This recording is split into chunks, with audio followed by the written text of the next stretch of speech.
What's up, everybody? Welcome to another episode of the Sneaker History Podcast. I'm here with my two compadres, Rohit and Mike. How's everybody feeling today? You know what? I'm doing as good as Tim Tebow making a football team, so I'm all right. Did he make it as He's tight a tight end? end for the Jets or the Eagles? Yeah. Tight end for the Eagles. Jaguars. Jacksonville. Oh, that was That's the where Eagles. His stock as is a highest. proud Florida Gator Marrier, I have to know that just off of principle alone. So shout out to Urban Meyer giving Tim Tebow, that plucky young upstart, another job and another chance. Because, you know, there's one thing white quarterbacks need, it's yet another opportunity. When was the last time somebody really was out of it for that long? Gronk was out of it for like a year and a half. Yeah, but Tebow's he's been not been out 30 for- yet. Yeah, Tebow's been out for like 5-6 years at least. I believe so. Yeah. He played for the Mets for Interesting like story. the last 3 years. Or the Mets Listen. AAA team. He's the closest thing we've had to a Bo Jackson type figure because he's trying every sport. He might even catch on in one of them. He might be okay at something. Slow-mo Jackson instead of Yes. Bo Jackson. Tag it, trademark it. We got him. Let's go. Mike, are you feeling Tim Tebow-ish today? You know, Feeling like a winner? I'm feeling like a winner. You know, I woke up breathing this morning. I can't complain. That's good. I promise you that nobody works harder on this podcast than my friend Mike. He comes in every day. He studies. He researches. He lifts his game up because that's what he's supposed to do. And it's a great day to be a Gator, and it's an even greater day to be Mike. I feel like it just like landed. It's just a top gig at a top team just now. Like, Road just gassed me up so much. I can't That's do my nothing right now. imitation of the Tebow speech. That was so infamous. No. I think we've all watched too much of The Good Place because we are talking about Jacksonville like it's the greatest thing on earth. When Love that we show. all know the Jacksonville It's so- Jaguars are not the best. No, that's the funny thing you mentioned that, Robbie, because we were going through it, and that was the first exposure I had to the Duval chant. And the first time I heard it, I just recoiled because I was like, what the hell is that? And then I turned to the side, and my wife is having PTSD flashback. She goes, I thought I left that place. I was like, the good place? She goes, no, Jacksonville. That's the good play. Heaven, honey? You left heaven to come down here and spend time with me? What? Like, I What? appreciate you. Anywho, before this turns into a 3-hour-long episode talking about all of our favorite TV show, The Good Place, let's talk about some shoes. What's everybody been rocking? What's everybody been copping or looking to cop? Let's go ahead and start off with you, Mike. Oh, What's we're up? gonna start with me. Yeah, I'll go. Okay. I don't know. Sorry, I just threw. It was a 50-50 shot. Whose name came out of my mouth first? You know what, Mike? I'll give you some runway, so I'll go ahead and start. I rock the PG1 Elements today. And one thing that somebody once told me to do, and I finally did it, was swap out the black laces for orange, and it gives it an undefeated vibe, which, speaking of which, hope everybody entered into the Kobe 5 Hall of Fame draw, and hope everybody hits, or at least a third of us do.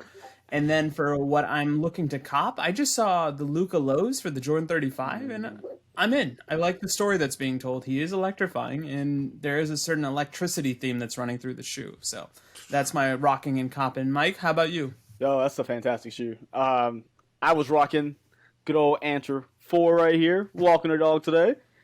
And what I'm looking to cop is I'm seeing more and more like concrete evidence that this Miami Night LeBron 8 is coming out within the next month or month and a half. So that's what's on my radar right now.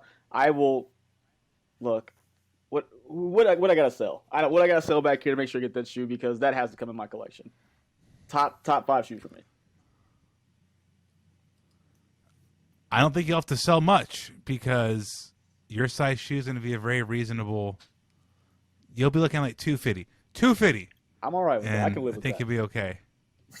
It's just so funny because that little who goes first spiel thing we just had is totally a Jason moment from The Good Place because I don't think of half the things that come out of my mouth.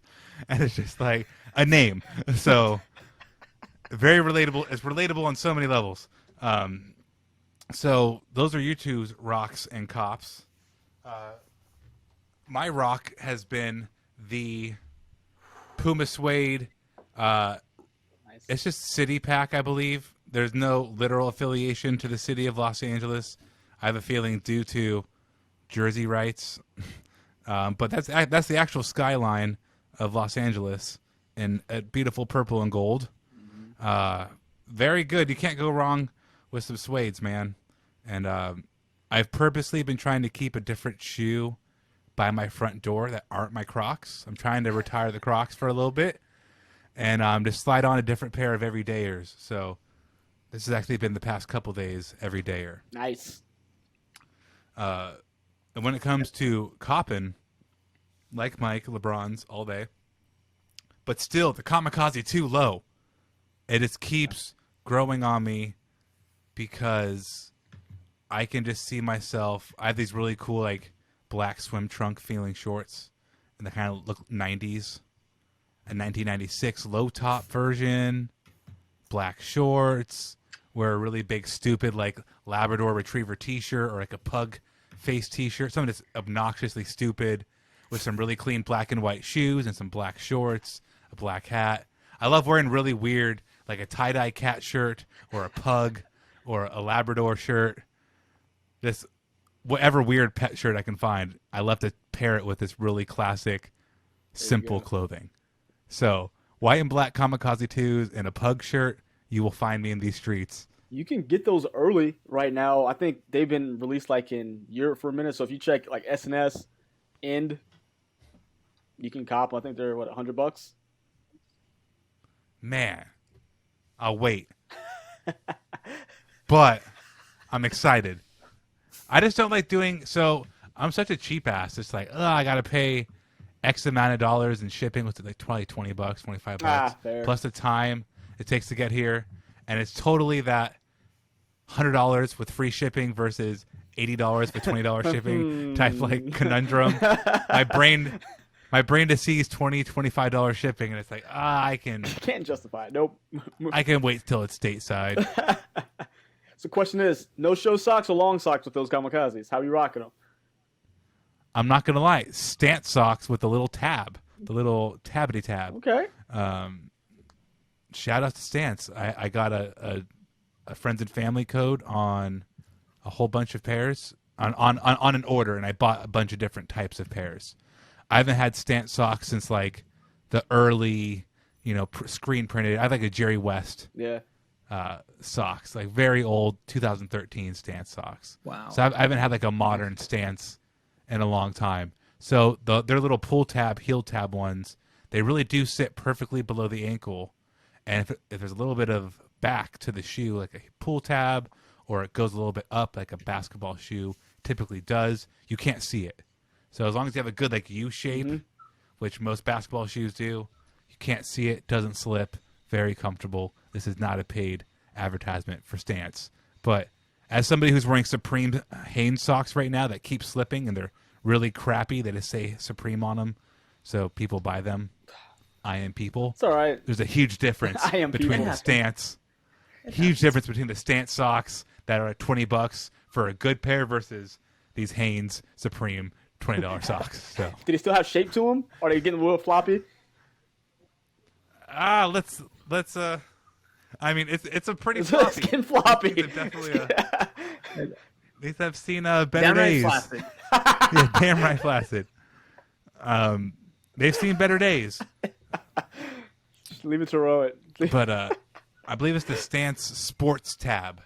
That's what they're called. I have no idea. But if you're in the market, especially if you're somebody like Mike or myself who is now diversifying their shoe collection more, sometimes you don't want a Nike sock.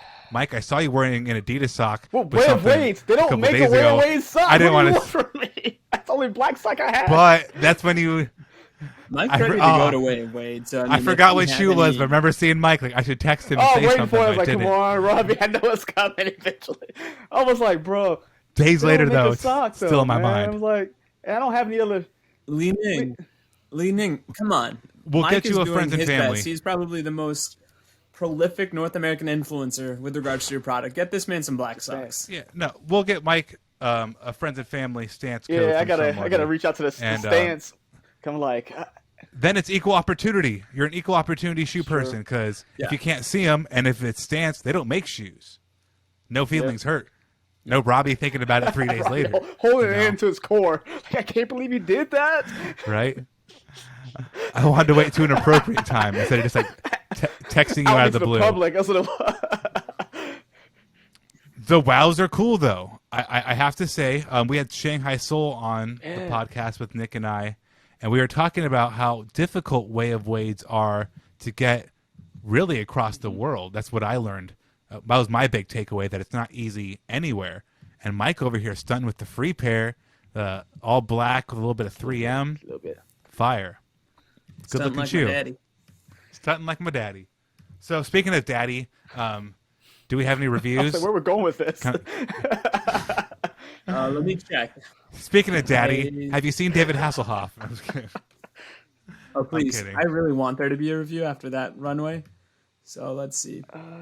Like, I'm checking now. Nosferatu's daddy. We're still kind of living on our yesterdays. Everybody still loves that Russ interview that we did during South by Sneakers or whatever the copyrighted name that we were not allowed to call it. But I'll check an Audible just to be sure. Nope. No reviews at all. You people, you're hurting me in the heart. And I know I said I want reviews and I would like them to be good, but at this point I still want great reviews. I want 5 stars. Give us 5 stars. You can trash us in the actual review. You can say, I'm terrible. I know next to nothing about shoes or basketball. I won't take an offense. Just give me the 5 stars. Or even my grandson is really good on the show. Take it. Like, whoever grandma is. Grandmothers, aunts, uncles. I have no shame. Mother, go ahead, hit that subscribe. Well, she already subscribed, but let's go ahead and just put a comment. You can embarrass me as much as you want. Mike, I'm ready for your future daughter to write us an illustrious review when she is delivered to us. Like, you have to listen to him too? Himself. That's so what's my kids are like, you guys are great. You have to listen to them on purpose. Isn't that what you do?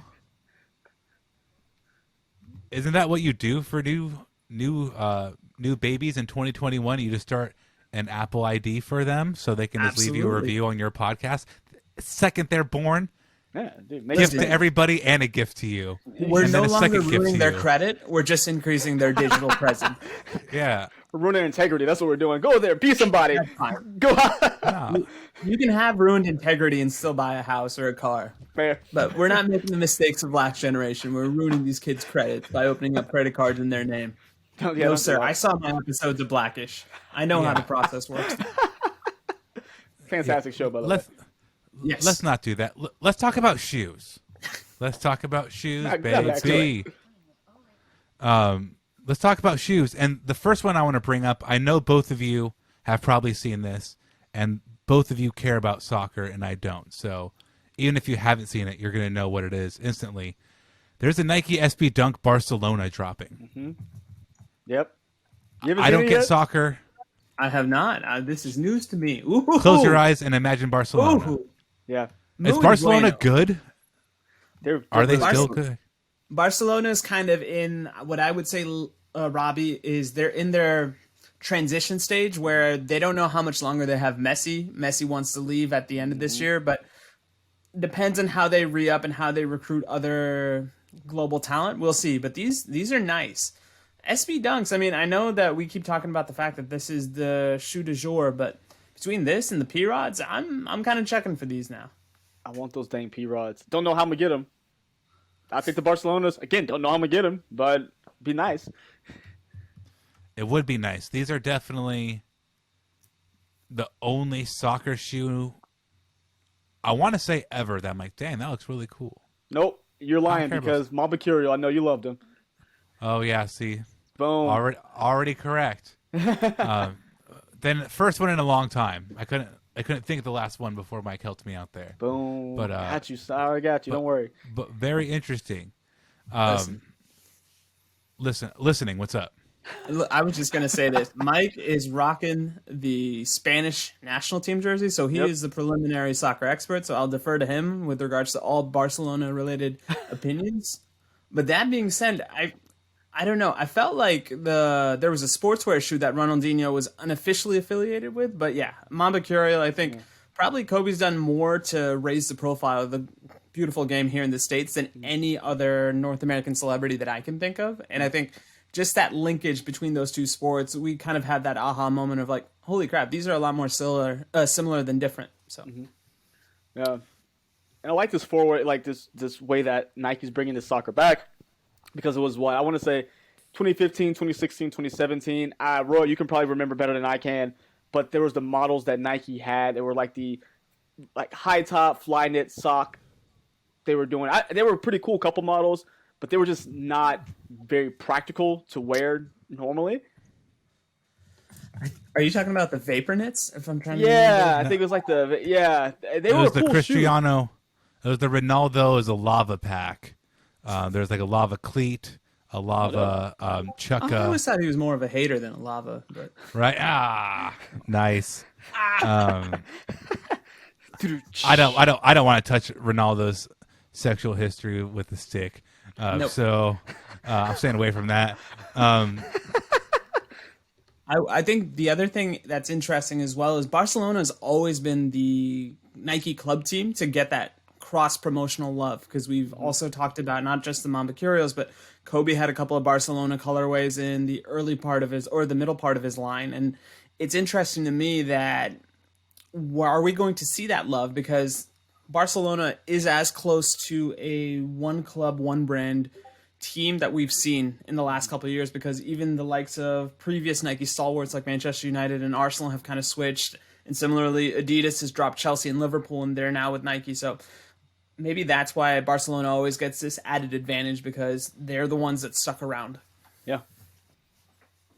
Makes sense. I mean, hang around long enough, you start seeing some dope stuff out there. I mean, Ronaldo has always had some pretty cool things coming, like his Air Force Ones with like the cracked gold swoosh on them, which were impossible to get. His patchwork 97s that were in the Portugal color. I mean, there's some dope soccer collabs, which I think we have a whole episode we can do another day. Just soccer Maybe collabs. a starting five.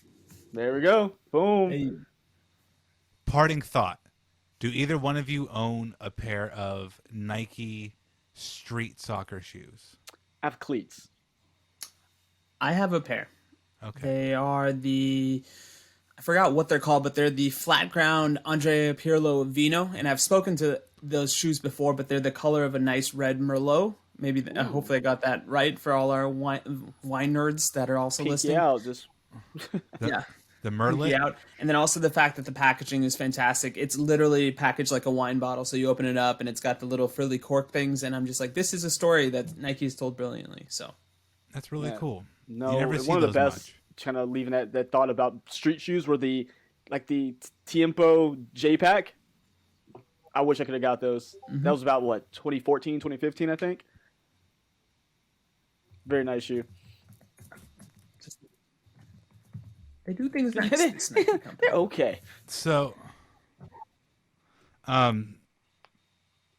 yeah, very, very particular shoes. I've never owned a pair, never quite thought of it. But here's another shoe I've never owned, never quite thought of it, but Mike's going to be talking about it later. The Reebok Insta Pump Fury comes back on May 15th in the Citron colorway. So easily the most recognizable colorway of the Insta Pump Fury. I am interested in it for the first time because of how I've enjoyed various Reebok models over the last year or so. So now I'm more interested than I've ever have been. So I think that's a really cool, fun release, but one that releases pretty regularly. Am I right? They usually have a constant flow of the Insta Pump Furies in various colorways. When it comes to the OGs, I would say probably every 3 to 5 years they rotate them. It's kind of like a Jordan 1 rotation. You see them pop up every so often. Because the last one they did, I like to lovingly refer to as the Gundam colorway. It's very similar color to the Air Max 98 Gundam. They did that one 2019, and then they did the Insta Pump, the Citron color with the collaboration with Adidas, of course, and now they're bringing back the original model. But typically, once they release them, they're going to hang around for about a year because they do typically produce a lot of them where you can get your hands on them. But they're kind of pricey. I will say for a shoe that was early 90s, 160, 180 bucks is kind of pricey, but it's a cool shoe. You can typically catch it on sale, though. I would say wait, catch it on sale because it's definitely very possible, but worth the buy. Okay, that's what I was going to ask you, Mike, because I know you and Robbie are kind of my Reebok go-to guys, but it always seems that the Instapumps kind of stay a little bit longer on the shelves than I think Reebok probably wants, but it's a great shoe. It's definitely one of those eye-catching ones that if you wear it, get ready to have conversations with every stranger Probably one of the that most you beautiful pass. shoes created by the good old Stephen Smith. I mean, you can't be mad at that. Not at all. Speaking of shoes you're going to see in the streets a lot, we have the Air Jordan 1 Shadow 2.0 releasing this weekend. You really shouldn't need too much of a visual, but if you're not familiar with it, it's a riff on the 1985 OG High Shadow, as it was affectionately called. This one, though, seems to bleed in two different versions of the Shadow. So you have like the materials of what looks to be more of the 2009 Shadow 9 with the construction or build of the more recent Shadow, which I believe is 2016 or 17. I think it might have been 16. Was when the last One of those Shadows two, you're came right, out. though. Yeah. So it's a mixture of those two, but in a color blocking that's never been seen before with that color. I'm trying to think of the best way. It's kind of like a flip, but it's ultimately not a flip. I think the 2.0 nickname is a very fitting nickname. But you still is interested in these, Mike? I know you a long time ago said you were. I think I've seen interested more in and these. more. Are they still? Like some people have done reviews of them now and just seen them. I've kind of lost a little interest on them. They're not a bad looking shoe by any means. They didn't wow. Like the Shadow, the original Shadow still wows me when I look at it. Like, wow, I love this shoe. This one didn't do it for me. I know it is supposed to be, if I'm not mistaken, it's supposed to be a sample of a Shadow that was out in '85 that never released, but it just doesn't do it. I know we had a member of our Discord, I cannot remember who it was though, so forgive me, who actually has one in hand and showed it in the pictures. It's just very clean shoe. You can never go wrong with that color blocking, but it just didn't wow me the way I thought it did originally. So I'm glad I didn't try to pull that early trigger on it just to, fulfill that need of beating the bots, but I can live without it. Same. I think I'm probably one of the only people that has Jordan 1 fatigue, so I'm going to pass on probably any Jordan 1 coming down the pipeline, except for maybe some OG ones, and if they're really adventurous and they're really tagging our conversations. If you guys do an origin story, Jordan 1, again, I wouldn't mind breaking the bank for that, but at this point, who knows? I am still heavily invested in that train, the Jordan 1 train. There we go. Like, annoyingly so. I mean, I think I have like 6 unworn pairs of there, like 5 or 6 unworn pairs. And I'm definitely going to be trying to get these Shadows.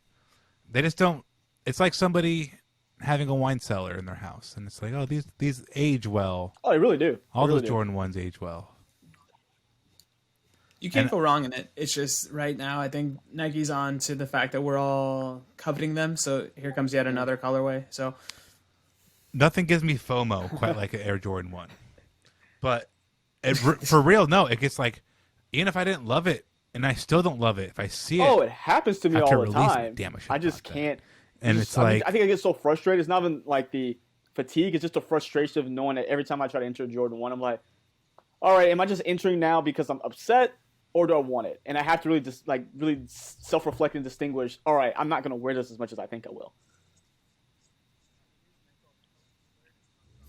yeah, and it is Mental Health Awareness Month, so I'm glad we're kind of having this breakdown of what these shoes do to us, because I think it is worth discussing because, oh yeah, it's a timeless shoe. There's a reason why it still resonates with a lot of people. There's a reason why it did well in the Last Dance and the whole mythology of Jordan, but I don't know. So I'm glad that there's always the yin to my yang. So if I don't like it, I know Robbie is going to get them. And more importantly, I'll help give Robbie my access to sneakers to get those extra chances at hopefully getting one of these. thank you, gentlemen. But it got me thinking about past. So like this is not the first time we've seen like a 2.0. There's been many times. These were the first ones I saw when I pulled out. But you have like the Royal 1.0 for intensive purposes, and then you have like the Royal 2.0, though they're called like the Hyper Royals, I believe.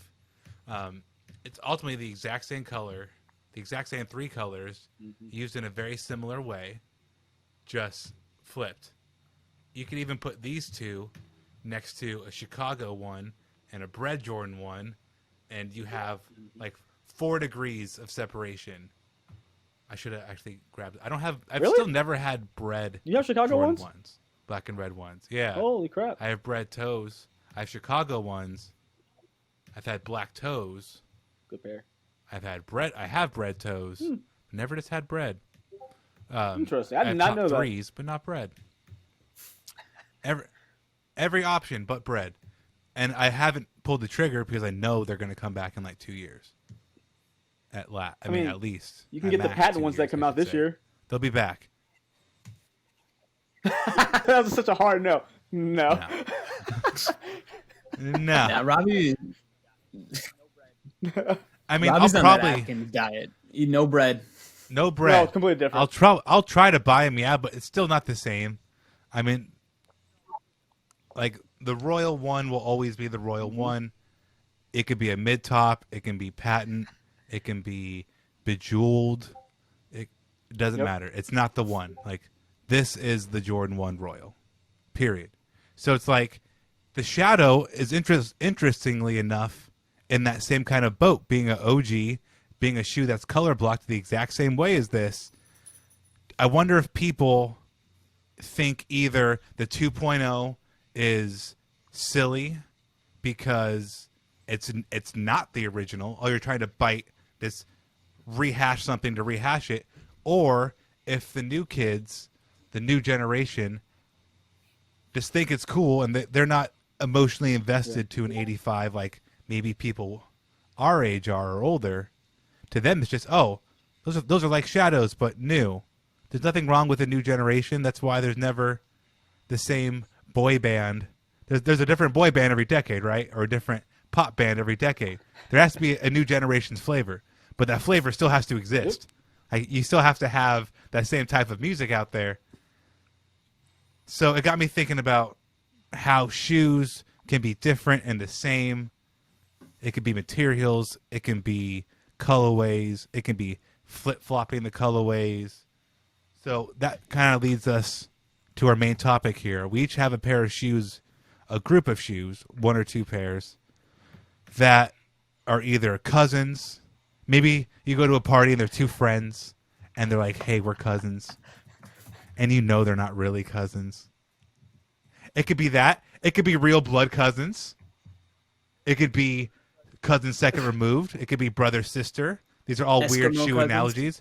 Eskimo cousin shoes. They both hit the same thing, and now they both all right, have a piece of each other. It's getting weirder.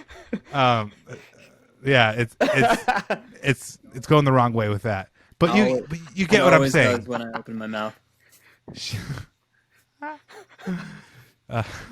Shoes that are the same but different, as the kids would say. So, Rohit, since you got the dirty mouth, let's just have you keep going in the dirty Absolutely. mind. Let's have you start off with 2 shoes. I think per kind of our pre-show meeting, I've probably got the shoes that are probably freshest in my mind from just a basketball performance perspective, and that is the Kyrie 2. The first shoe I was going to look at was the Kyrie 2. Now, what was interesting to me about this shoe when it first came out, and then upon further introspection, is the fact that when we think of we always think about the colors being out there. It truly is an amalgamation of every single colorway that precedes it. And at the best of times, it looks like a suicide slushie where you've got all the different flavors mixed in.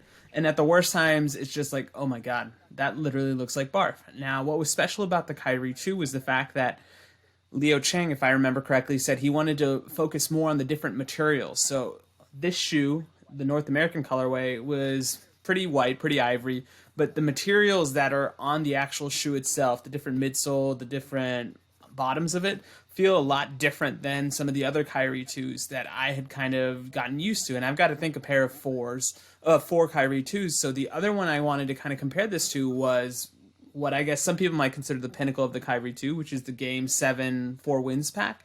And kind of having that discussion with you guys before this call got live, it was really interesting to me because I swear this shoe feels like it has more zoom in it. And maybe that was because of the fact that it was built for the rigors of playoff basketball. I know that the corresponding shoe with this was the Nike LeBron Soldier. And we always know famously that LeBron changes shoes for the postseason. So my thought was maybe there was a subliminal or subconscious way of also kind of giving this shoe the same external feel, but inside it's a completely different shoe. It's got a little more comfort. Maybe it's built for a little bit more endurance, but that's kind of what I was going with when you first brought this prompt to us. That's pretty cool. See, I would guess that I would make the assumption that because those playoff packs or the championship packs were PEs, that maybe there's a little bit extra oomph into them. Because, I mean, Nike used to do it. They don't do it anymore with the playoff version of the sneakers where they had just a little bit more tech in them. Yeah. Wouldn't surprise me if they stuck a little mimic what Kyrie was actually wearing closer to what the retail version is. And I think as well, to your point, we'd always seen that familiar motif of superheroes come postseason time.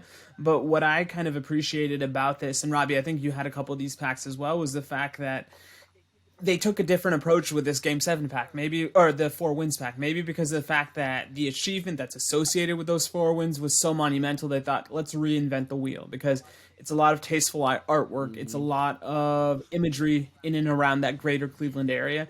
And for a lot of people, it might be the most memorable championship a team has in the last 15 years. So I think Nike did a great job with this, but then I also kind of wonder, like, why not tell the people that? Because if for no other reason, you can at least maybe have a little bit of an upcharge and say, hey, see, these are the shoes that Kyrie actually wore, and it's got the added benefit of the added zoom or other technical specifications. So I don't know. It's a really fantastic concept, and I can't wait to hear what you guys have to say on it, because it was definitely something that made me want to scratch my head and go, I do have a couple. I have had a couple of those packs, and I never felt a difference between them. But everybody's feet are different, so who knows? But what is cool, and Rohit, you brought this point up, is like it is like a superhero moment, and it is like one of the more like monolithic championships ever. And so often, what the shoes mean never match up to like what they mean to you, because you can never acquire them. So like you can think they're the coolest things ever, but if you can never have them, they're just kind of like a lofty dream, right? An aspirational. Maybe if I had thousands and thousands of dollars, or if I was friends with Kyrie, I would have those. But Nike commemorated that moment perfectly by literally giving you the shoes from those games, and that's so rare. Like, you were also interested in the Luka 35 loaves. Like, that's a shoe that Luka wears. You're now more interested in, I've never heard you say the 35 is really all that cool. But I know you like Luka, so having that connection with what he's playing in while he's killing it and owning a piece of it in your own closet, infinitely cooler. This cool factor out the wazoo. Exactly. And the piece de resistance, if you will, on this theory is what won the LeBron watch this year, the tournament, right? Wasn't it the ring ceremony 10s? And that was the same thing where we all saw that shoe the day the Heat got their rings, and it was just, holy crap. And you could kind of create it on that version of Nike ID for that particular LeBron model, but it's really awesome that that shoe is releasing and it's giving us those type of moments, because we get so caught up in the seasonal stuff, right? The Christmas, the All-Star, whatever. But to Robbie's point, and to the point that you've also made it a couple other times, Mike, very rarely do we get those championship moments where the shoe is so featured prominently. Like, what's the Craig Elo 4 that Jordan was wearing when he hit the shot? I know somebody knows the answer to this. Yeah. Exactly. So, I mean, it's just that type of mentality, that type of moment that you kind of want to bond with people. So when you have those random conversations with strangers, you have that initial commonality between the 2 or 3 of you. So what's crazy is that it has to be about the new school for the Shadow 2.0s, because the Shadow 1.0, it has always looked cool, but there's really no MJ moments in the Shadows at all. It's just always been like the cool third black Jordan 1. Black gray, black blue, black red. So the fact that like Jordan, I guess it's his mystique and his and the weight that comes with his name is so strong that you can have like 2.0s of like shoes that really don't even have a backstory other than that shoe is cool. Like Kyrie has hitting one of the biggest shots of all time, and I bet you can get that Game 7 pack for cheaper than you can get a pair of Shadow Jordan 1s. Exactly. And there's like no memory associated with it.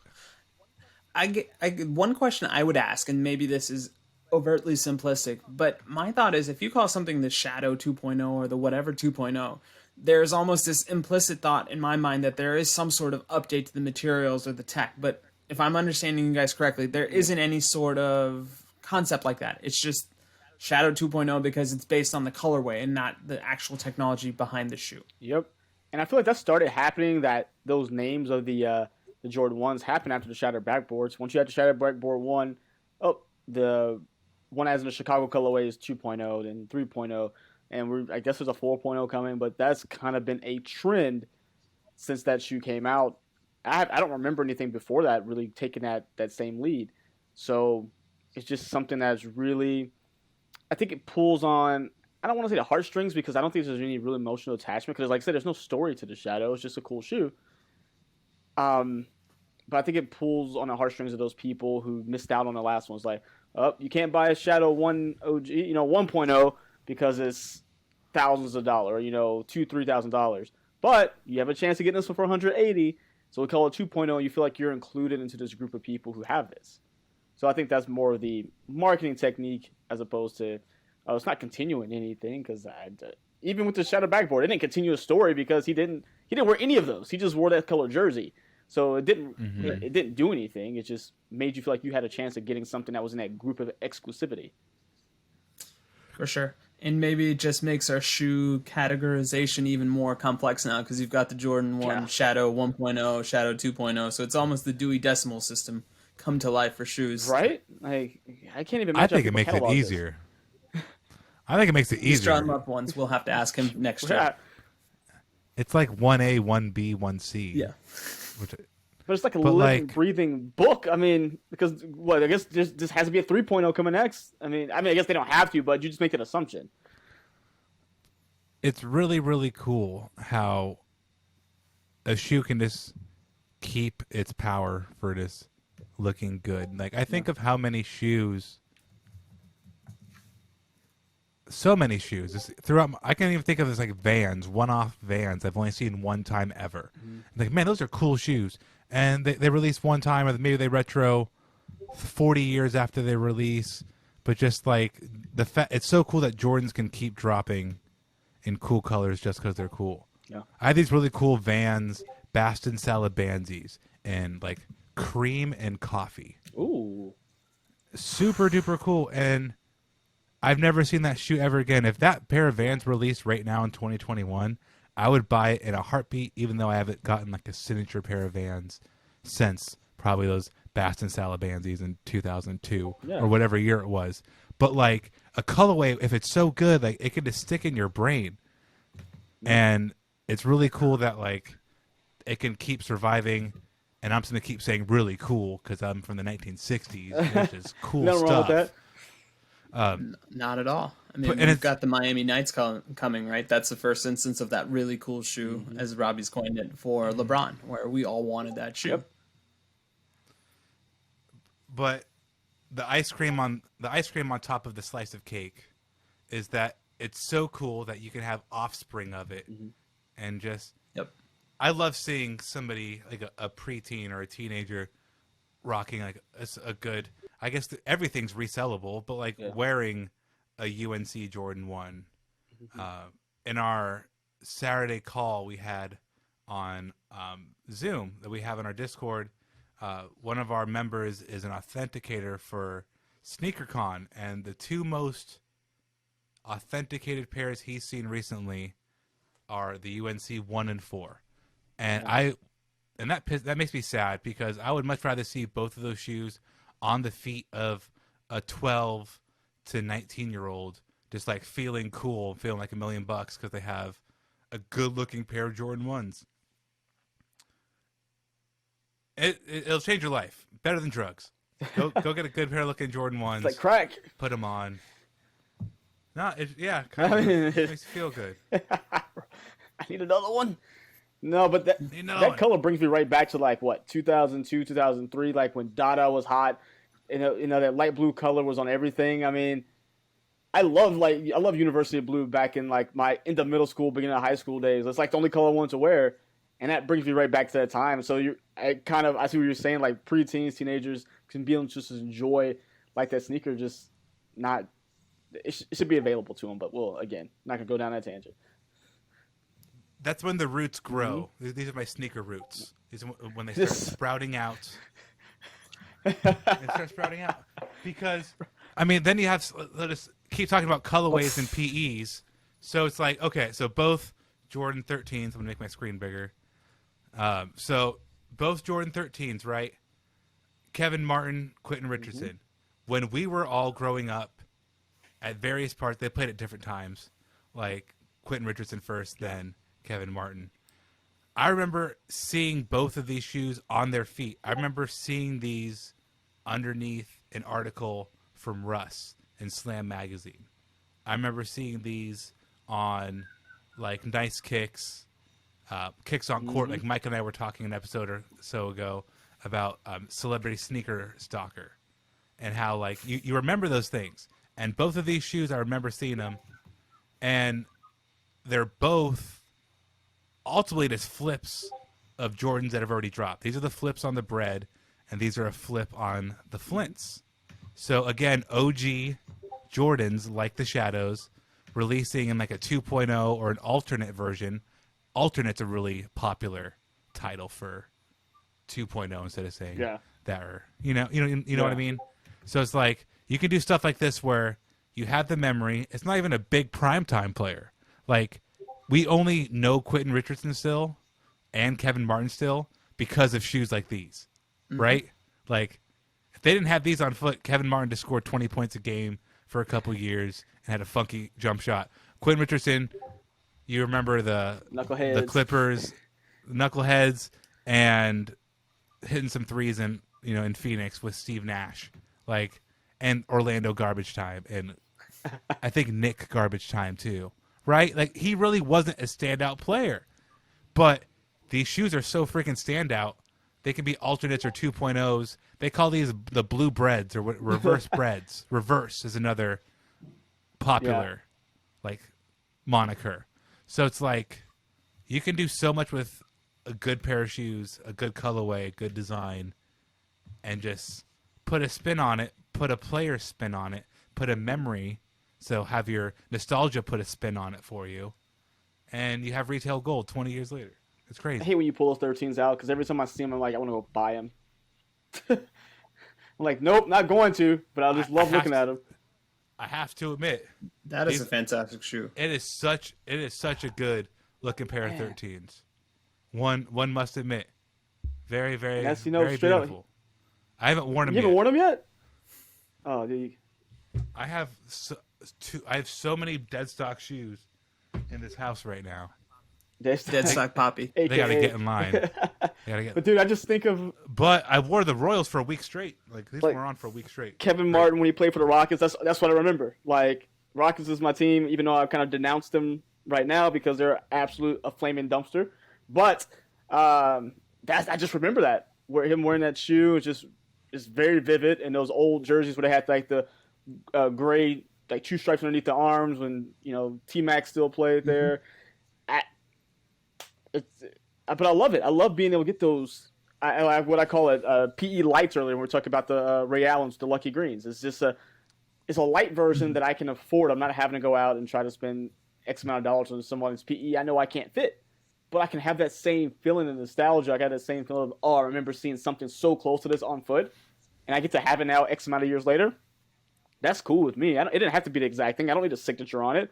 But the fact that I get something very, very similar, I'm cool with. Yep. shoes make the person. In this case, it makes for obscure swingmen from the early aughts that we all have a certain reverence for, and we're going to continue to see that. I think what'll happen is the next logical progression of this is when we see some of the brands that are coming from China that are taking some of the more unique players in the NBA and kind of giving the Kent Bazemores a shot, like Under Armour kind of did, even though they're not a Chinese brand. But that's what's going to cause people to remember not only different eras, but different players, and then more importantly, different shoes, which feeds back into the community, feeds back into this thing that we call our own. So, and what's even more important when you tie it back to memory is like Mike has very strong Kevin Martin Rockets ties because he's a Rockets fan. Everybody and their mom outside of Houston is happy that there isn't a Kevin Martin logo on there. Or a Quentin Richardson for the Orlando. Or the Melo 13s from his high school years. Or the Chris Paul 13s from... It's always the 13. It's a great PE, by the way. 13s are always a solid PE. It's one of the best, man. You can do anything with it. I think I brought that up in the past, but you can make it... It's also got good replay value, right? Some of the older shoes, they look great on feet, but they kind of butcher them after a wear. I feel like the 13 has a modern sensibility to it where it doesn't look, it's a timeless shoe in a sense. It doesn't look out of place now. So if that was, let's say, the new Zion shoe, like that's the Zion 3, and we had the Men in Black Neuralizer wipe away our memories of the 13, we wouldn't bat an eyelid and say that's an obscure design. It makes sense. Yeah. And to your point, Mike and Nick, or sorry, Robbie and Nick, Robbie and Mike. I'll get all of the sneaker history members out there. It's just so much you can pair with. And I think my natural thought with the 13 is I think the player editions did more for that shoe than Jordan ever did. And I get some of that is logistically there. But yeah, every memory I have of the 13 now obviously is more attributed with a modern player or a player that is closer to relevancy than Jordan was because Jordan's no longer in the league. So. Oof, that's a heated statement. It's not wrong though. Yeah, I mean the playoff 13. Well, the playoff 13 is here. the 13. Like that's I think that's a very good argument to have later. I'm not really even particularly for the Michael Jordan colorways over them, but I would take that stance just for the exercise.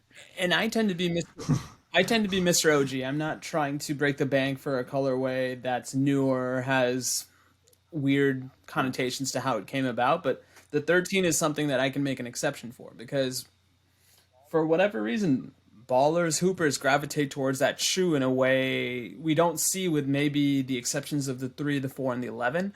And yeah, I think when it's all said and done, it's probably one of those shoes that's a little bit higher in the hierarchy of Jordans just because of the fact that we've taken it for granted.